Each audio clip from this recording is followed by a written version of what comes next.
Part 1. My name's Eric Jensen, 38. I work in software consulting, mostly remote, nothing flashy, but stable. Pays the mortgage on the quiet little house with the wraparound porch and the rosemary bush she insisted on planting out front. I married Deborah when I was 29.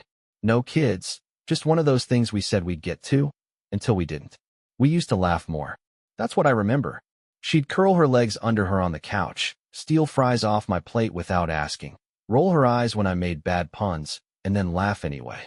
I'd come home to music playing in the kitchen, her dancing barefoot on the tile with a glass of wine in hand. That was us. Easy. Effortless. But if love dies, it doesn't send a warning shot. It leaks out slowly. Quietly.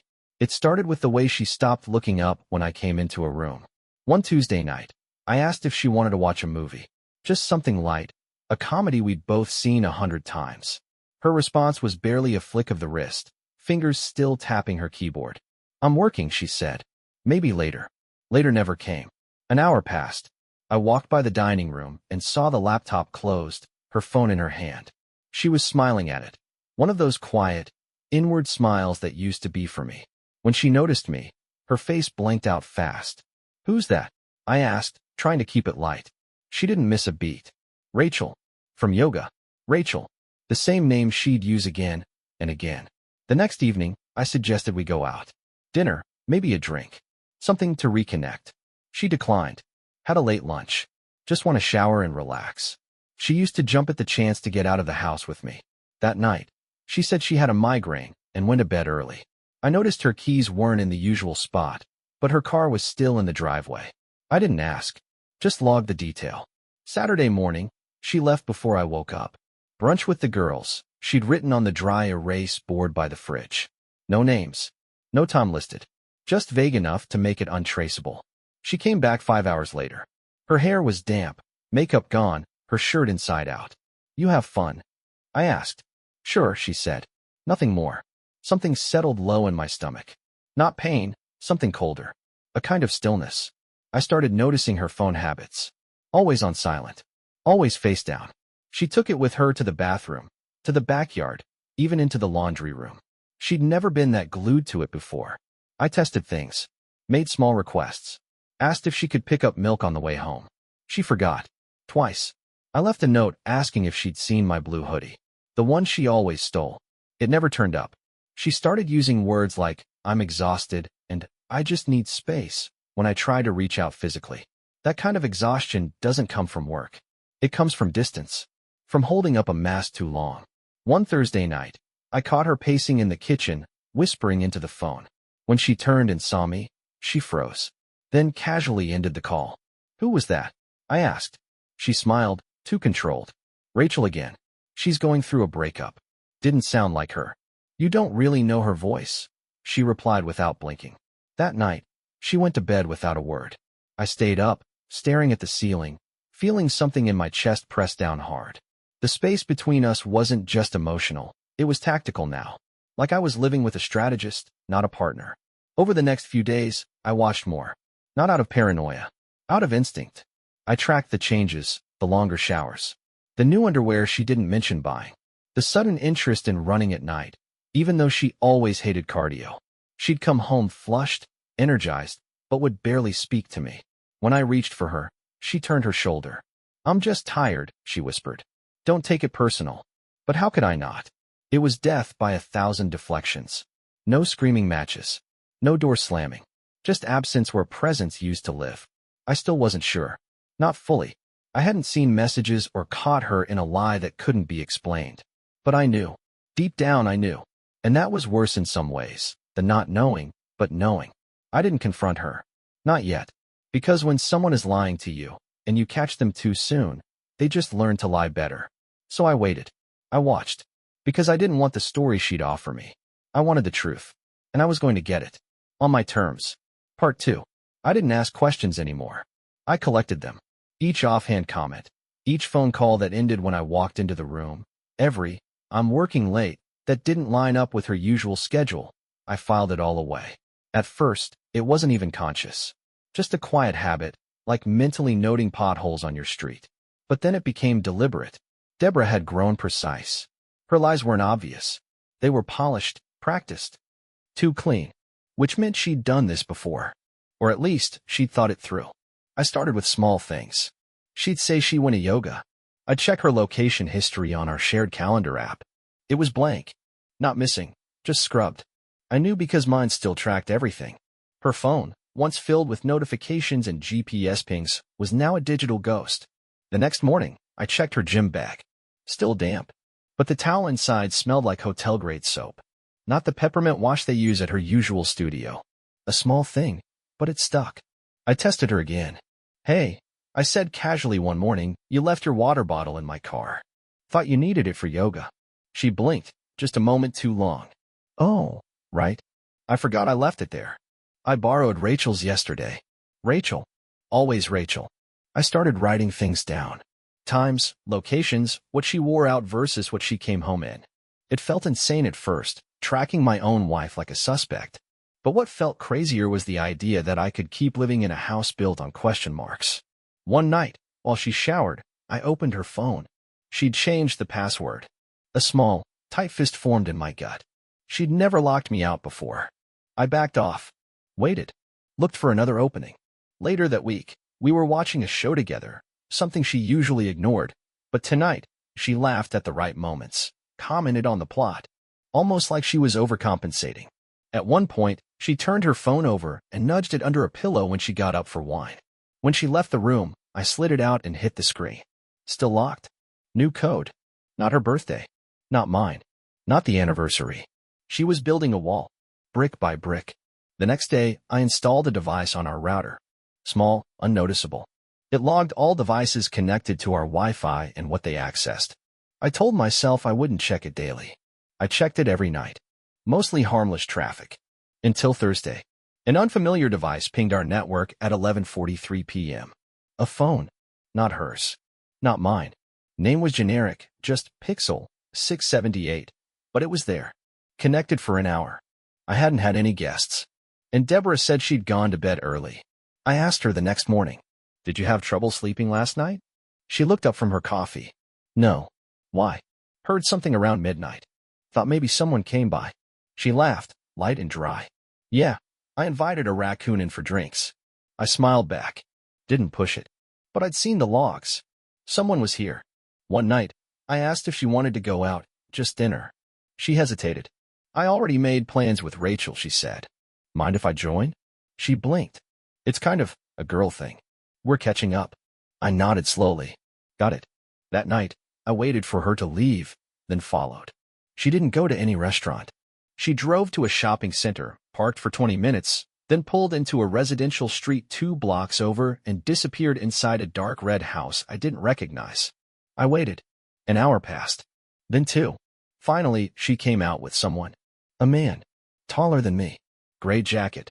They stood close near her car, talking quietly. Then she touched his arm. Too familiar. Too natural. I didn't confront her. Not that night. Instead, I drove past the house the next morning.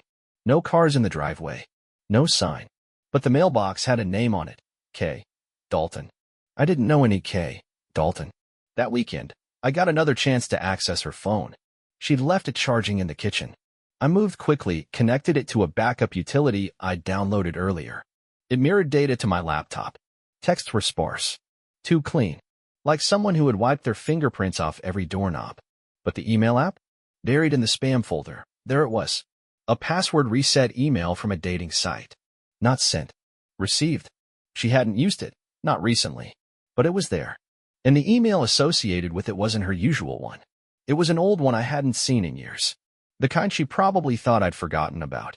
I copied everything. Closed the phone. Went back to bed. I didn't sleep. Just stared at the ceiling, hearing her soft breathing next to me, feeling like I was lying beside a stranger wearing my wife's skin. The next morning, she kissed my cheek and asked if I wanted coffee. I said yes. Smiled. Played along. Because I still wasn't ready to confront her. Not yet. Because something about this wasn't just infidelity. It was deeper. Broader. And I needed to know how far it went. Part 3. The truth came quiet. Not with a scream or a shattered plate, but with a name. One name. Kyle. Deborah's ex. He'd always been a shadow on the wall, One of those names that lingered in the corners of her stories, someone she labeled a bad idea or a closed chapter. I never gave it much thought. We all have pasts. But sometimes the past doesn't stay there. I found the first clue in her email. Not her main one, the backup account she hadn't used in years. She left it open on her tablet. A rookie mistake. Maybe she thought I'd never check. Subject line: Miss you already. From Kyle Maddox. The message was short. Familiar. Too familiar. Last night felt like old times. Could have stayed in that room forever. Same time next week. I sat there staring at the screen, heart in my throat. I didn't react. Didn't break anything. Didn't storm in and confront her. Instead, I read it twice. Then I closed the tablet, stood up, and walked outside. The next day, I asked her. Not with anger. Just calm. Deborah, I said, are you seeing someone else? She looked at me like I'd just said something in a language she didn't understand. Then slowly, the tension built around her eyes.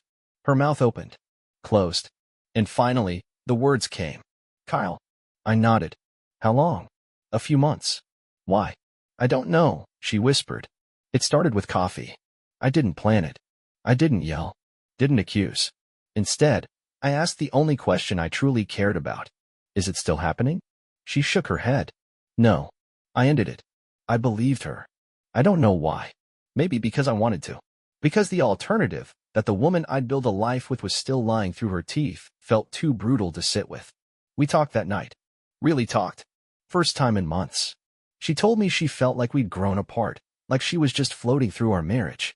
She said we hadn't been intimate in a long time, that she missed being wanted, being touched. It stung. But she wasn't wrong. Somewhere along the way, I'd stopped seeing her, and she'd started looking elsewhere. So I made a choice.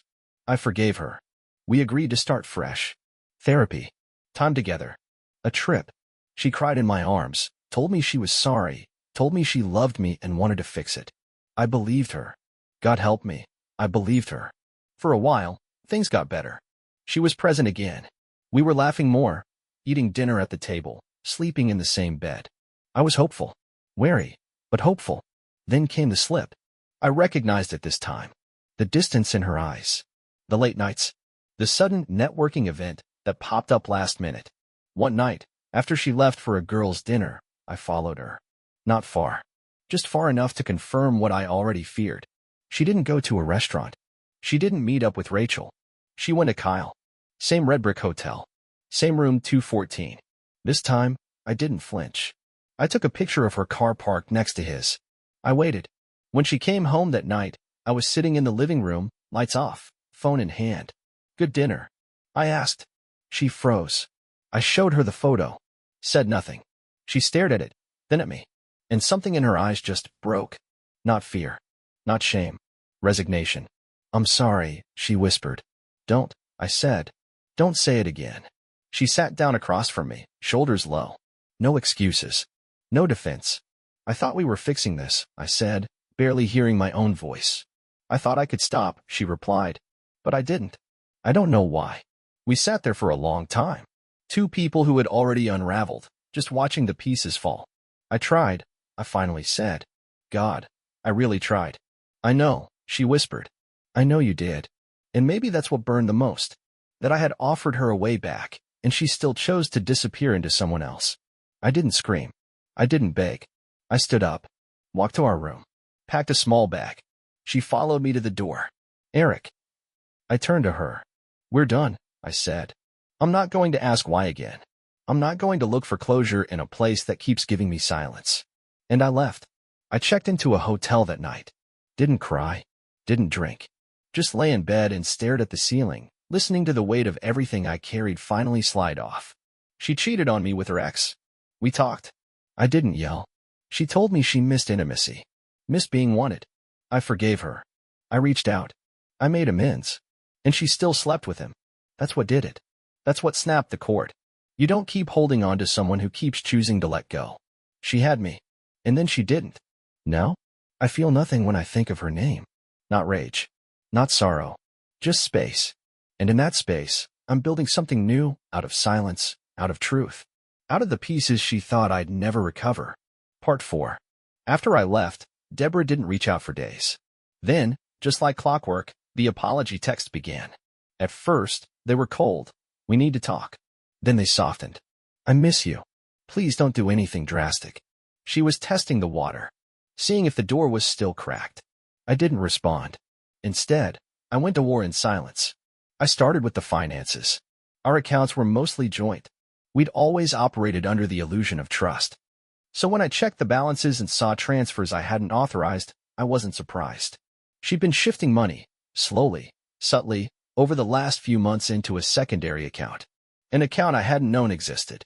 I looped in a financial investigator. He found more. Much more. Deborah had opened a business under her maiden name 6 months ago. Nothing unusual at face value, just an LLC. But when I looked deeper, I found something that made my jaw clench. The startup funds for that business had come from our shared line of credit. The same one we used to remodel the kitchen, pay property taxes, cover emergencies. She drained $27,000. And the kicker? She'd named Kyle as a silent partner. He wasn't just her ex. He was her co-conspirator. They'd been planning this behind my back while I was still trying to fix our marriage. That was the twist of the knife. I didn't confront her. I needed more. I contacted my lawyer. We had a prenup, but it wasn't airtight. However, financial fraud changed the game. So did marital misconduct, especially if it could be proven she'd used joint funds to support an affair and a private venture without consent. We built the case piece by piece. Then I went quiet.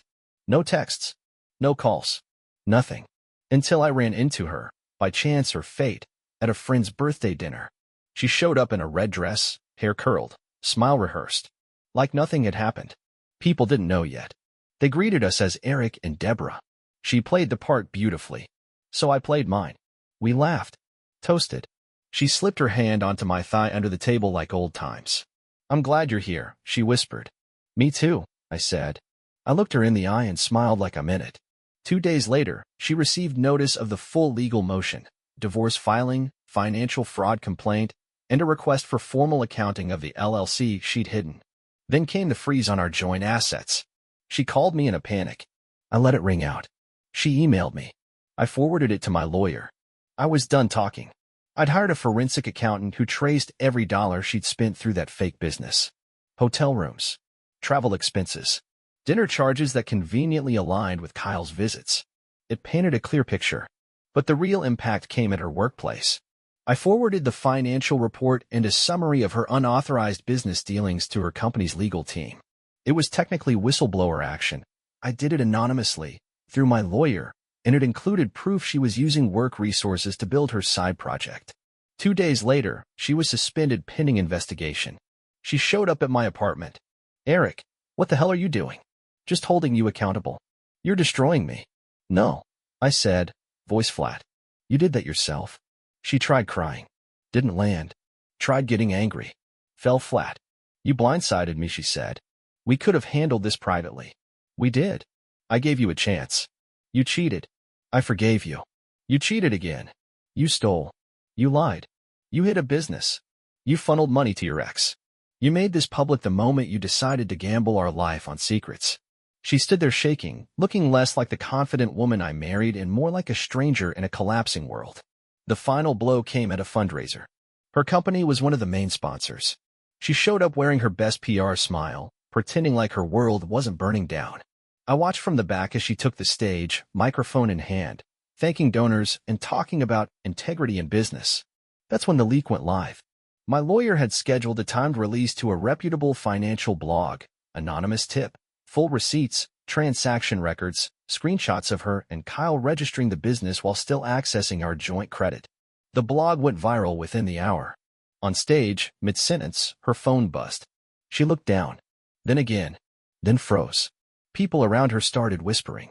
She stepped back from the mic like someone had cut her strings. And that was it. That was the moment it all came undone. I walked out before it turned into a scene. I didn't need to see the rest. She lost her job. The LLC collapsed. Her reputation burned. And me? I didn't celebrate. I didn't post about it. I didn't even tell friends the full story. I just got quiet. Cleaner. Lighter. I changed my number. Moved the rest of my stuff out of the house. Closed every joint account and opened new ones. Hired a therapist. Bought a punching bag. People think revenge feels like fire. Like rage. But for me, It felt like peace. She played me like a fool.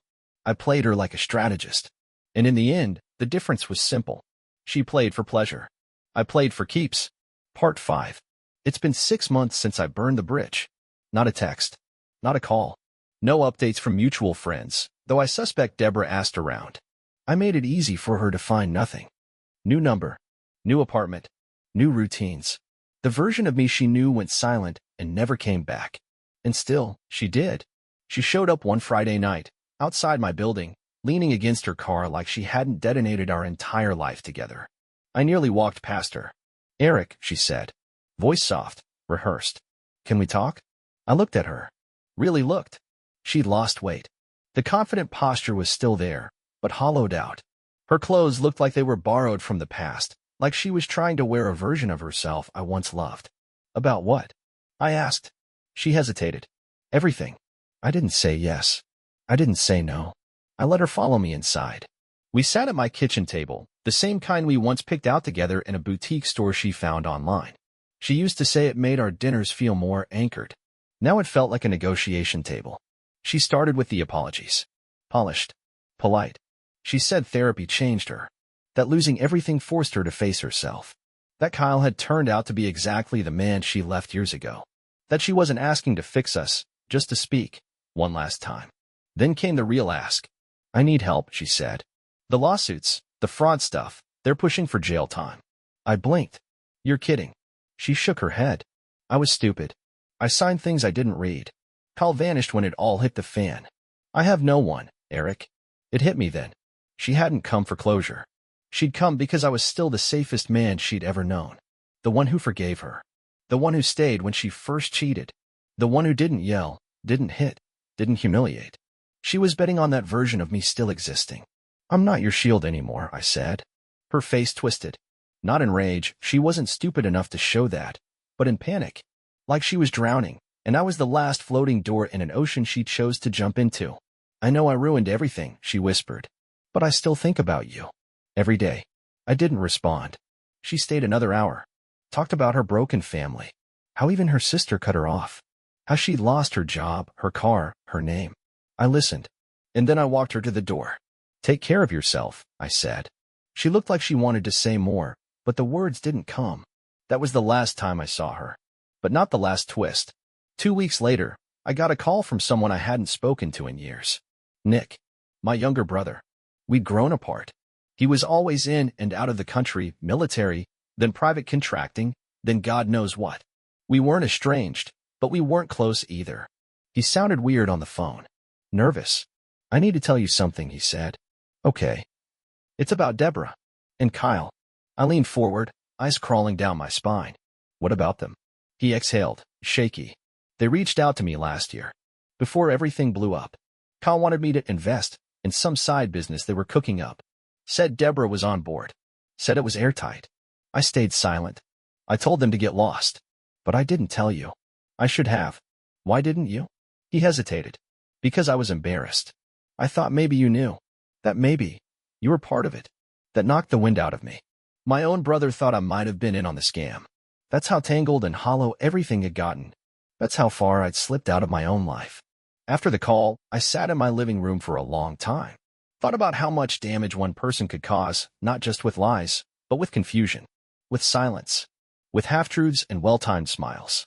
Thought about how close I came to rebuilding my life with someone who'd already set fire to it once, and how I would have done it, because some part of me still wanted to believe people could change.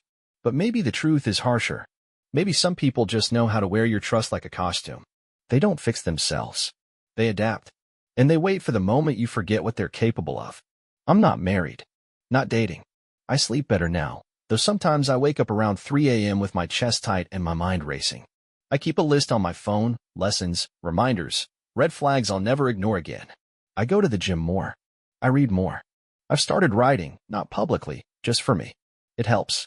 People think healing is this graceful arc upward. It's not. It's jagged. It's dark. It's you, staring into a mirror and wondering how much of the damage was yours, too. Because I wasn't perfect. I let things slide. I ignored my instincts. I gave her the benefit of every doubt, even when the truth was screaming in my face. But I learned. And I'm still learning. Every day. There's no Belle in this story. No poetic new love interest. No final scene of me walking into the sunset with someone who understands me. It's just me, standing in the wreckage of what was, breathing. And that's enough. Because the strongest kind of peace is the one you earn. Alone. The end.